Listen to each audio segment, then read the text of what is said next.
अस्सलाम वालेकुम नाज़रीन, मैं हूं रिजवान शहजाद। एक नए व्लॉग में खुश आमदीद। नाज़रीन, ट्रंप की इलेक्शन कैंपेन या इलेक्शन जीतने से पहले किसी ने ये नहीं सोचा था कि ये जो मास डिपोर्टेशन की वो बात कर रहे हैं उसमें कितनी शिद्दत होगी, कितनी इंटेंसिटी होगी और लोगों को क्या कुछ झेलना पड़ेगा। बहुत सारे ममालिक को कि जो गुड बुक्स में भी आते हैं उनके साथ अमेरिका का क्या बर्ताव होगा। लेकिन अब चीज़ें खुल के सामने आ रही हैं और मेरे ख़्याल में ये कहना इसमें कोई मुबालगा आराई नहीं होगी, एग्जैजरेशन नहीं होगी कि ट्रंप या अमेरिकन एडमिनिस्ट्रेशन इस वक्त तमाम लोगों को एक ही तरह ट्रीट कर रही है, चाहे वो अच्छी उनकी फ़हरिस्त में या गुड बुक्स में हैं या बैड बुक्स में हैं। आप मेक्सिको को देख लें, कनाडा को देख लें, आप कोलंबिया को देख लें और फिर आप पाकिस्तान और इंडिया को देख लें। पाकिस्तान और इंडिया के ऊपर मैं ख़ासकर आज बात करना चाहूँगा कि जो इंडियन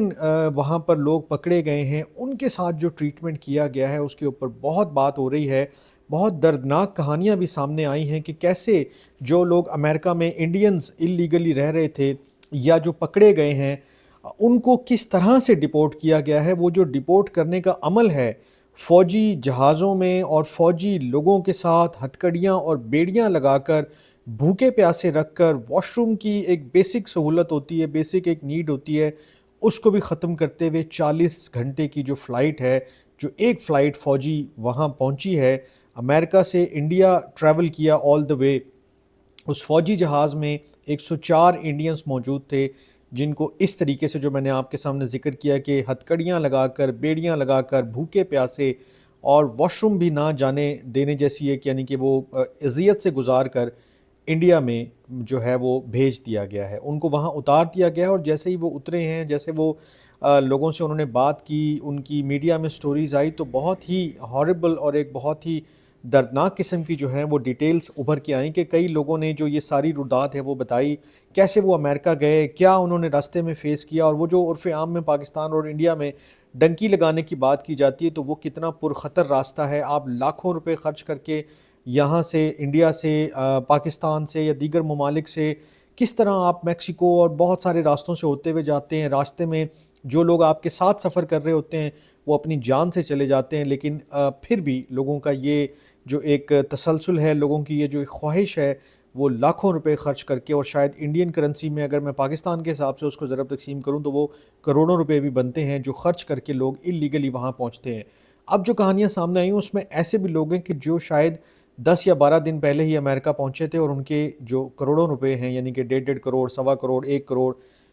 वो डूब चुके हैं। 45 लाख, 42 लाख उनके इंडियन करेंसी में अगर आप आज एस्टिमेट करें तो वो पाकिस्तानी रुपयों में तकरीबन करोड़, डेढ़ करोड़ रुपए आराम से बन जाते हैं। जो कहानियाँ सामने आई हैं मैं उसकी डिटेल में नहीं जा रहा हूँ, लेकिन सिर्फ़ 1-2 आपको बताने के लिए कि जो वीडियोज़ भी मैंने देखी और जो स्टोरीज़ भी इमर्ज हुई हैं मीडिया में, उसमें वो किस तरह से लोग फ़रियाद कर रहे हैं कि हम अपना सब कुछ बेच बचा के और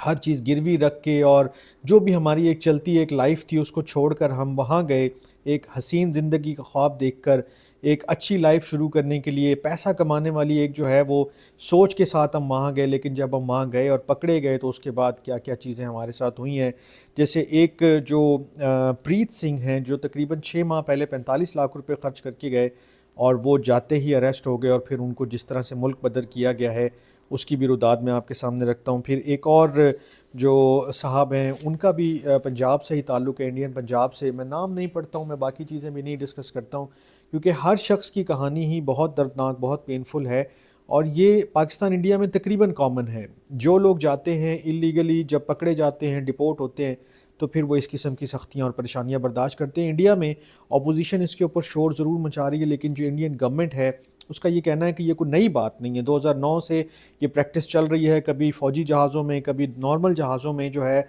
वो भेजा जा रहा है लोगों को और जो भी इल्लीगल हैं उनको डिपोर्ट करना उस मुल्क का राइट है और एक्सेप्ट करना हमारी या किसी भी मुल्क की ज़िम्मेदारी है कि जो भी लोग इल्लीगली वहाँ पर रह रहे हैं उनको वापस एक्सेप्ट किया जाए। गवर्नमेंट अपनी जगह पर स्मार्ट प्ले कर रही है, कोशिश कर रही है कि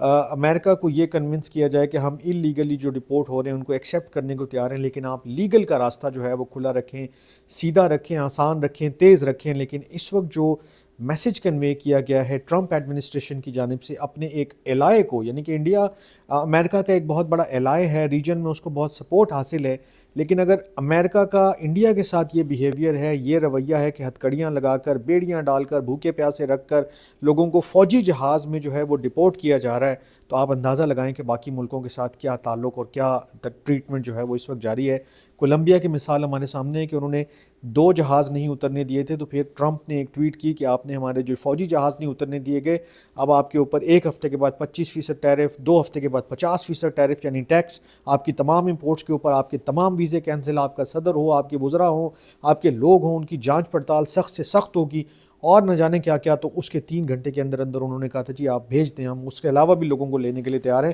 بلکہ ہم اپنے طیارے بھیجتے ہیں، آپ اپنے جو بھی ہمارے لوگ ہیں وہاں ان کو واپس بھیج دیں۔ ماس ڈپورٹیشن بہت سختی سے اور بہت یعنی کہ تیزی کے ساتھ جاری ہے، اور جو لوگ شک کر رہے تھے کہ یار یہ پتہ نہیں کیا ہوگا کیا نہیں ہوگا، ان کے لیے کم سے کم آنکھیں کھول دینے کے لیے کافی ہے کہ اس وقت بہت تیزی سے اور بہت سختی سے یہ کیمپین جاری ہے۔ ابھی بھی کچھ لوگ اس امید پر ہیں، ابھی بھی کچھ لوگ یہ بات کرتے ہیں کہ شاید آئندہ دنوں میں امریکہ کی پالیسی میں نرمی آ جائے، اور وہ پھر کوئی ایسی پالیسی، کوئی ایسی چیز سامنے آ جائے کہ جس میں لوگوں کی بچت ہونا شروع ہو جائے اور کام چل جائے۔ لیکن میرا خیال ہے کہ جو سینٹیمنٹ ہے، جو اس وقت ایک کیمپین چل رہی ہے، جو ایک پوری موومنٹ چل رہی ہے، جو ایک اس کے پیچھے فورس ہے، جو ایک آئیڈیالوجی ہے، وہ ابھی کسی طرف ایسی کوئی انڈیکیشن نہیں دے رہی ہے کہ آپ کو کوئی آسانی کا راستہ یا کوئی آسانی کی چیز نظر آئے گی۔ انڈیا کے لیے بہت سخت، جو انڈین خاص کر لوگ ہیں ان کے لیے بہت سخت جو ہے وہ پریشانی والی چیزیں، کیونکہ جو لوگ ہیں وہ بہت غریب اور بہت ہی یعنی کہ متوسط اور غریب گھرانوں سے تعلق رکھنے والے، اور وہ اب اس پیسے کو بھی رو رہے ہیں کہ جو ضائع ہو گیا، اور پھر واپس نہ جانے کے غم میں بھی، اور پھر یہاں پر بھی یعنی کہ اپنے ملک میں بھی رہ کر وہ کچھ نہ کرنے کے قابل بہت ساری ان کے اوپر رفتار ٹوٹ پڑی ہے۔ لیکن بہرحال دیکھتے ہیں کوئی ان کی مدد کو آتا ہے نہیں آتا، یا کوئی اس کے ساتھ ان کے ساتھ ہمدردی کیسے کرتا ہے، لیکن بہرحال امریکہ کے پاس اس وقت کوئی لینینسی نہیں ہے۔ میں اور بھی چیزیں لے کر حاضر ہوتا رہوں گا ایک نئے ویلاگ میں۔ آپ نے مجھے فالو، لائک اور سبسکرائب بھی کرنا، اور اپنے کامنٹ سے بھی آگاہ کرتے رہنا ہے۔ اپنا بہت خیال رکھیے گا۔ اللہ نے کے بان۔